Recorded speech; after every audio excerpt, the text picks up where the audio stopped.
Hi Pisces! This is Pisces Hub. Welcome to my channel. So for today's video, gagawa tayo ng daily reading for Pisces sa araw na ito. Okay? So this is a timeless reading, Pisces. So kahit anong araw, buwan, taon, mo to napanood itong video na ito, basta tugma, take lang. Okay? So alamin natin kung ano mga posibleng mangyari, mga gabay mensahe, gamit ang ating tarot card natin dito. Dalawa sila.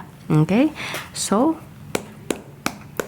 reminder lang Pisces na ito ay general reading po. So, pwede pong mag-resonate sa'yo, pwede pong hindi. And again, this is a timeless reading. So, kahit anong araw, buwan, taon, basta tugma, take lang. Okay?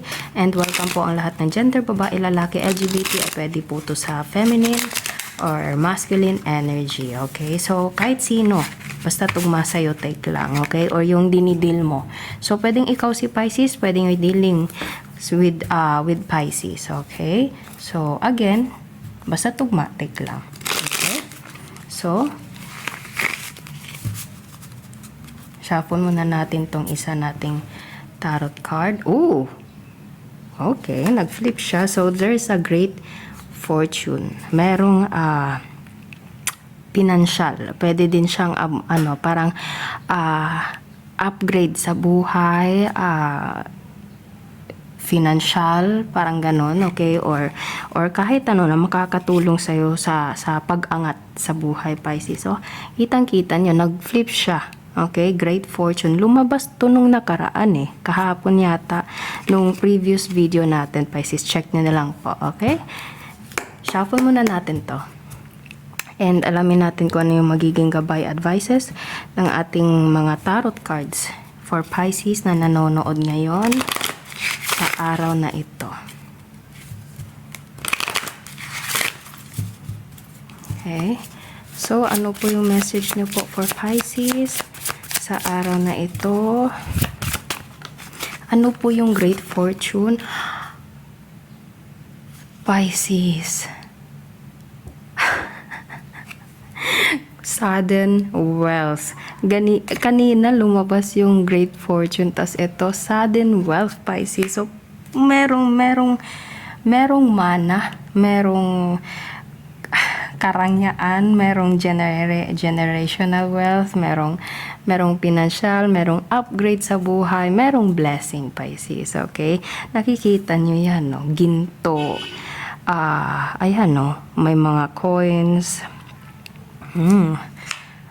Lumabas kanina great fortune, di ba, Pisces? Nakita nyo. Tapos ito lumabas din sudden wealth. So merong connection ito sa financial, okay? Or pwedeng meron kang matatanggap na financial, Pisces, na makakatulong sa'yo. Malaking tulong to sa'yo. Pwede pong ganon. Kahit anong bagay po. Okay? Basta malinis, maayos, galing sa magandang okay po yun. Okay? And meron tayo ditong concern. And napapansin niyo meron siyang parang white flower dito or para siyang anong flower ba yan? Okay? So, pwedeng ito ay nanggaling sa pwedeng masculine, Pisces, or someone na older. Kasi napapansin niyo, ayan, no? Pwede mahilig ka, or itong taong to is mahilig sa puting flower. Okay? Kasi meron tayo ditong parang puting flower, Pisces, and napapansin nyo yung buhok niya is maputi na din. So, pwedeng itong taong to is medyo may kaidaran is or older than you, okay? Or you are older than this person. Okay? So, kahit ano man, kahit sino man, pwedeng sa kanya galing itong sudden wealth and yung kanina, yung great fortune, Pisces. Okay? So, so, meron kayo sigurong pag-uusapan, lalo na kung about nito, kung ano yung magandang gagawin, kung siguro paano niya ibibigay sa'yo or paano mo ibibigay sa kanya, okay? Basta merong financial sudden wealth. Okay, so ano po ito? Ano pa? And kanina lumabas great fortune. So, merong financial, merong blessing, merong fortune, wealth, darating, Pisces, coins. Okay. Distant horizon. Pwedeng ito ay nanggaling sa malayong lugar, Pisces. Pwedeng dadaan or maglalakbay ng eroplano or barko. Okay? Kasi pwede siya sa lahat. Kasi nakikita nyo, Pisces, barko siya, pero lumilipad. So, pwede po siya sa barko or sa aeroplano po. Okay? Basta dumadaan sa dagat or sa papawid, of course. So, pag ganun, medyo malayo talaga. Okay? Hindi lang siya yung malayo na ano lang, parang walking or kaya lang ng sasakyan. Opo, ito ay medyo may kalayuan. Okay, so pwedeng kakilala mo to, pwedeng nanggaling dito sa taong to. Okay, or pwedeng ikaw, Pisces, yung nandun and pwedeng magbibigay ka ng tulong pinansyal sa mga tao na medyo malayo sa'yo. Okay? Or itong taong to, vice versa, is medyo may kalayuan at magbibigay siya sa'yo ng financial wealth na makakatulong sa'yo financially. Okay? Or kahit ano, pwedeng groceries, pangangailangan, or yung mga bagay na gusto mong bilhin, mabibili mo, or anything na makakatulong sa'yo. Okay? So, ang ganda about finances. Gamitin natin itong tarot card natin. Ano pa yung other messages na po regarding with this financial wealth, sudden wealth. Ooh, 9 of Cups. This person is wealthy, honey. Wealthy. Ba't ko nasabi yung honey? Okay, pwedeng tawagan nyo is honey, Pisces. So, pwedeng tawagan nyo is honey. So, bigla siyang lumabas sa bibig ko. So, wealthy honey. So, pwedeng ito ay someone na you are indearly connected. Okay, pwedeng sobra kayong close ng taong to or sobrang yung malapit kayo. Okay, pwedeng family member, pwedeng love, okay, kasi nasabi ko yung honey, or pwedeng ikaw yung may pangalan na honey, or siya yung may pangalan na honey, or favorite nyo yung flavor na honey, or anything. Basta merong connection pong ganon. Okay? And meron tayo ditong cup. So, this person is emotionally mature or both of you are emotionally mature or kumbaga, or kung hindi naman emotionally, pwede pong yung puso, yung loob, yung intention is punong-puno ng kasiyahan na makatulong sa iyo or ikaw yung makatulong sa kanya. Okay, sa ganung sitwasyon po, sa ganung parang pagbigay ng pinansyal, parang gift, naririnig ko yung word na gift, pwede pong ganun. Okay, so okay, ang ganda lang, ang ganda. Ano po ito?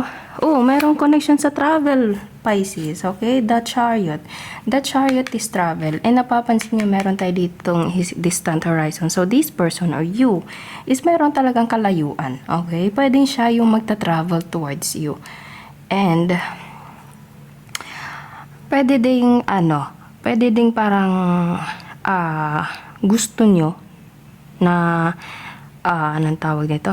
Parang merong magta-travel, pwedeng siya, pwedeng ikaw, and magdadala ito sa inyong dalawa ng kasiyahan, pwede pong ganon.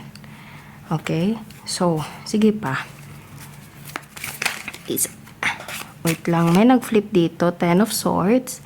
Okay, so pwedeng itong taong to or you is parang nasasaktan. Pwedeng ito yung concern, Pisces, yung 10 of Swords. Binalik lang natin kasi medyo siya. So, pero lumabas siya kagaya nung Great Fortune kanina. Okay, so pwedeng because of the 10 of Swords, pwedeng concerned siya sa'yo and gusto kanyang tulungan. Okay? Kasi medyo nasasaktan or anything with the 10 of Swords kanina. Okay? So, pwedeng ito yung reason kung bakit concerned itong taong to sa'yo and magbibigay siya sa'yo ng sudden wealth na medyo may kalayuan man siya. Okay? Pero yung intention, yung loob, yung reason niya kung bakit niya gagawin ito is parang bukal sa loob. Yun, bukal sa loob. And merong travel. It's either you or this person will travel, Pisces.